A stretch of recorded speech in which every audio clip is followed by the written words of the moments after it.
The massive research station on Europa creaked and groaned under the intense pressure of the icy moon's surface. Dr. Marcus Wong stood in front of a thick glass window, watching his team of researchers carefully dig through what they had discovered 3 days ago. The ruins of an ancient alien military base, buried deep within Europa's frozen crust. "Sir, you need to see this," called out Zix 427, their Centaurian archaeologist. The alien's crystal-like body glowed with excitement as Marcus rushed over to the excavation site. The team had uncovered a massive chamber, its walls covered in strange symbols that seemed to pulse with a faint blue light. But what caught everyone's attention was the giant metal pod in the center of the room.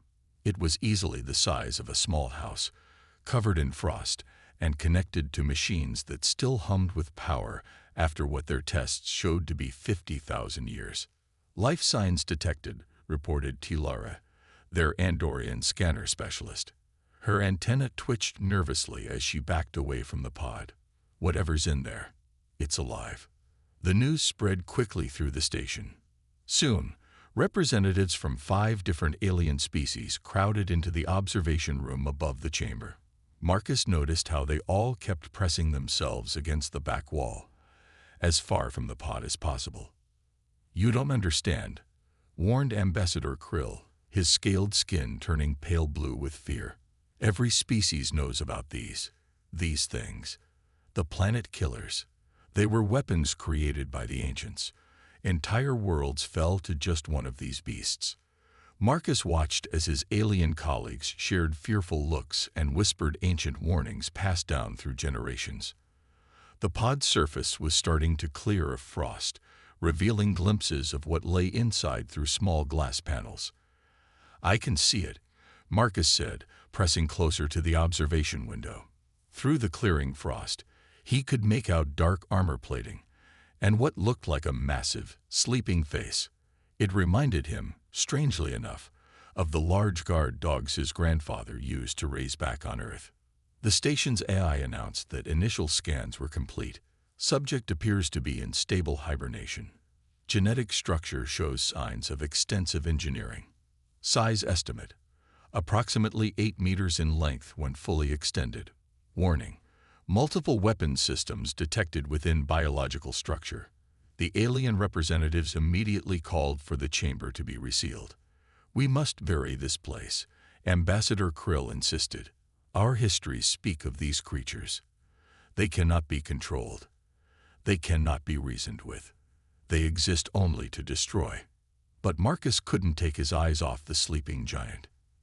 In its face, despite its fearsome appearance, he saw something that none of the others seemed to notice. Behind the armor and weapons, there was an intelligence there, and in the way its body was curled within the pod, he recognized a posture he'd seen countless times in sleeping dogs, not the stance of a mindless weapon, but of a being waiting for someone to come home. "Request permission to leave the research team on this specimen," Marcus said firmly, surprising everyone in the room. The alien representatives stared at him in shock. Ambassador Krill's translator crackled as he spoke. "You humans truly are insane. That thing is death itself." Marcus smiled slightly, still watching the gentle rise and fall of the creature's massive chest as it slept. "Maybe. Or maybe there's more to this story than what your histories tell." Dr. Sarah Chen stepped off the transport ship, her boots making a soft crunch on Europa's processed landing pad. She checked her tablet one more time, reviewing the urgent message that had brought her across the solar system. "Expert in extinct species behavior needed. Unique specimen discovered. Priority Alpha." The station's airlock hissed as she stepped inside, where Marcus Wong waited to greet her. His face showed signs of stress and lack of sleep. "Thanks for coming so quickly, Dr. Chen," he said, leading her through the station's corridors. "We've had the specimen in containment for 2 weeks now, and nobody will get closer than 50 meters to study it." Sarah raised an eyebrow. "And why's that?" "Because every alien species here thinks it's going to wake up and destroy the moon." Marcus sighed, stopping at a viewport. "Look for yourself." Sarah stepped forward, and her breath caught in her throat. Through the reinforced window, she saw the massive creature in its pod. Its armored body gleamed under the observation lights, and even in sleep, it radiated power. But something else caught her attention. "Are those brainwave patterns?" she asked, pointing to a holographic display near the pod. Marcus nodded. "Yeah, but none of our xenobiologists will get close enough to properly analyze them. They're all too busy citing ancient warnings about planet killers and world enders." Sarah moved closer to the display, her eyes narrowing as she studied the patterns. After 15 years of studying extinct species and their behavior patterns, something about these readings seemed familiar. "This is fascinating," she muttered, pulling out her tablet to compare readings. "These patterns, they're similar to what we see in pack animals during long periods of isolation." Ambassador Krill, who had been hovering nervously nearby, clicked his mandibles in disbelief. "You cannot be serious. That thing is a weapon, nothing more." Sarah ignored him, continuing her analysis. "Look at these delta wave patterns.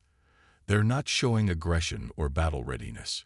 This creature," she paused, double-checking her readings, "it's experiencing something closer to grief or loneliness."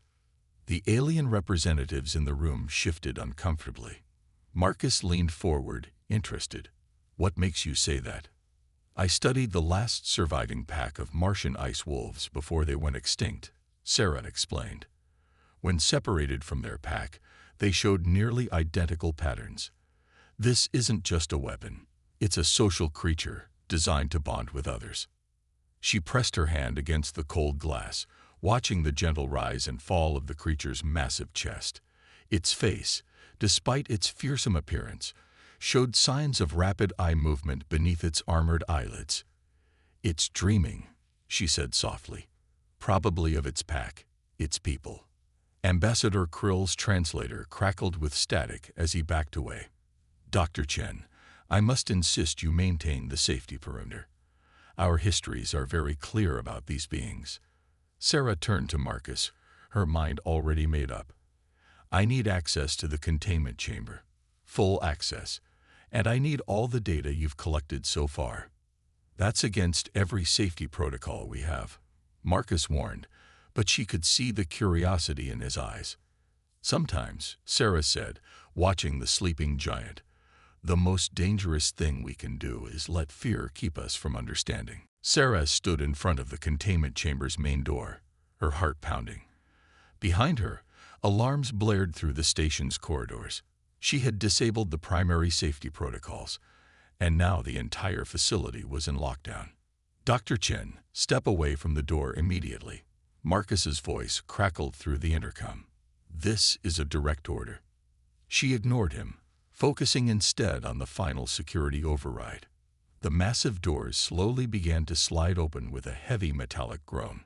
Through the observation window above, she could see the alien representatives in complete panic. Ambassador Krill had fainted. "The human has gone mad," someone shouted. "She'll doom us all." Sarah stepped into the chamber, her footsteps echoing in the massive space. The temperature here was significantly lower, maintained to keep the pod system stable. As she approached, she could see her breath forming small clouds in the cold air. The creature was even more impressive up close. Its armored hide gleamed with a dull metallic sheen, and she could see complex patterns etched into what looked like battle armor grown directly from its body. Its size was staggering, easily as large as a small spacecraft. "Sarah, please," Marcus pleaded through her earpiece. "We don't know what will happen when it wakes up." "The historical records." "The historical records are written by the frightened," Sarah replied calmly, reaching the pod's control panel. "Look at its sleeping position, Marcus. It's curled up, protecting itself.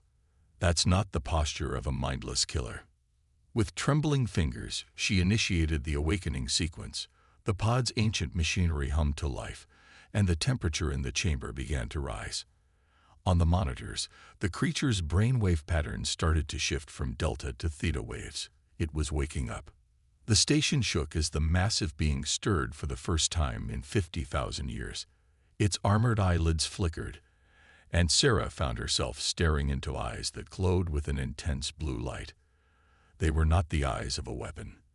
They held intelligence, awareness, and something that made her catch her breath: curiosity. The creature uncurled itself slowly, its massive form rising up until it towered over her. Various pieces of its armor shifted and realigned, and Sarah could hear the hum of ancient weapon systems coming online. The alien observers above were screaming now, certain they were about to witness her death. Instead, the creature lowered its massive head, bringing it down to her level. Sarah stood her ground, her heart racing, but her voice steady as she spoke. "Hello," she said softly. "You've been alone for a very long time, haven't you?" The being's eyes widened slightly, and a low rumble emerged from its chest. Not threatening, but almost like a questioning whine. It reminded her of the way a dog might react to a kind voice after years of isolation. Sarah slowly raised her hand, palm up, offering it to the creature just as she would to a nervous animal. "It's okay," she whispered. "You're not alone anymore." Above them, the entire observation deck had gone silent in disbelief as the mighty war beast, feared across a dozen galaxies, gently pressed its armored snout against Sarah's tiny human hand. Over the next few days, the station's atmosphere changed dramatically. The massive war beast, which Sarah had named Atlas, followed her everywhere it could fit. Its heavy footsteps echoed through the larger corridors, sending most aliens scrambling for cover. But Sarah saw only gentleness in the creature's movements, despite its enormous size. "The neural implants are fascinating," Sarah explained to Marcus as they reviewed the latest scans. Atlas lay curled around the observation room, its massive head resting near Sarah's workstation. "They're not just for combat. They're designed for communication." As if to demonstrate, Atlas's eyes glowed brighter, and suddenly the room's holographic displays filled with fragmented images. They watched scenes from an ancient civilization. Tall, elegant beings working alongside creatures like Atlas, not as weapons but as partners. "They were guardians," Sarah said softly, reaching up to touch Atlas's armored snout. "The weapons were secondary. Their primary purpose was to protect." Marcus watched in amazement as Atlas gently nuzzled Sarah's hand, a sound like distant thunder rumbling from its chest, its version of a purr. How did everyone get it so wrong? The histories all speak of them as destroyers. Through the neural link, Atlas shared another memory. This one showed hundreds of its kind, fighting alongside their creators against something massive and dark that seemed to devour the stars themselves. The image made both humans shudder. "They fought to protect the galaxy," Sarah whispered. "But their creators, they didn't survive the battle. Atlas and the others, they lost their entire civilization." The creature's massive head drooped, and Sarah immediately stepped closer, pressing her forehead against its armored face. "But you're not alone anymore," she told it firmly. Ambassador Krill, who had gradually grown brave enough to stay in the same room as Atlas, clicked his mandibles thoughtfully. "Our histories speak only of the destruction we witnessed. Perhaps we never understood the reason for the fighting." Atlas shifted slightly, making room as Sarah sat down beside it. The neural link activated again, showing clearer memories now. They saw Atlas as a younger creature, being raised and trained by its creators, learning not just to fight but to think, to protect, to love. "The universe saw planet killers," Sarah said, watching the memories flow. "But they were really something far more remarkable. They were the ultimate expression of loyalty and sacrifice. Everything they did, all the destruction in our histories, it was to save us all from something worse." The massive creature's eyes dimmed slightly as the memories faded. Sarah rested her hand on its armor, feeling the ancient power humming beneath. "And now," she said softly, "it's time for the galaxy to learn the truth." Red emergency lights flooded the Europa station as security alarms blared through every corridor. Sarah sprinted toward the main chamber, her heart pounding. Behind her, she could hear Atlas's thundering footsteps as the massive creature followed, its armor gleaming under the flashing lights. They breached the outer airlock. Marcus's voice crackled through her comm. Nova Corp mercenaries, at least 30 of them. They're after Atlas. Sarah reached the central hub just as the first explosion rocked the station. Through the reinforced windows, she could see armed figures in black armor cutting their way through the emergency barriers. Everyone to the emergency shelters, Ambassador Krill shouted, trying to coordinate the evacuation. We cannot let them capture. Another explosion cut him off. The mercenaries burst through the doors, their weapons trained on Atlas. The massive war beast stood protectively over Sarah, its weapon systems humming to life. Stand down, the lead mercenary commanded. Nova Corporation now claims ownership of this specimen. Anyone interfering will be eliminated. Sarah felt Atlas's muscles tense, ready to attack, but she placed a gentle hand on its armor. Wait, she whispered. Through their neural link, she could feel Atlas's rage at the threats, but also its trust in her. You don't understand what you're dealing with, Sarah called out to the mercenaries. Atlas isn't a weapon you can just claim. The mercenary leader laughed. A weapon is exactly what it is. The most powerful one ever created. Once we replicate its systems. He never finished his sentence. Atlas moved with impossible speed for something so large. But instead of attacking, it executed a perfect defensive maneuver, using its massive body to shield the station's civilians while precisely disabling the mercenaries' weapons with targeted electromagnetic pulses from its armor. The aliens watched in amazement as Atlas coordinated with Sarah through their neural link, systematically neutralizing the threat without causing a single casualty. Its actions weren't those of a mindless weapon, but of a highly intelligent being protecting its home. Impossible, one of the captured mercenaries whispered, watching Atlas gently help an injured alien researcher to safety. The report said it was just a war machine. Sarah smiled, reaching up to pat Atlas's armor as the station's security forces began taking the mercenaries into custody. Atlas was never just a weapon. Those who created these beings knew something that Nova Corp doesn't understand. The greatest power isn't in destruction, but in the choice to protect. Deep within the station's main research chamber, Sarah sat cross-legged beside Atlas as they shared another neural link session. Marcus and Ambassador Krill watched from nearby as images flickered through the holographic displays, showing clearer memories than ever before. The Void Hunters, Sarah translated, her voice hushed as she interpreted Atlas's memories. That's what was coming for everyone. Living darkness between the stars. The images showed massive, shadow-like entities that devoured entire solar systems. Civilizations fell before they even knew they were under attack.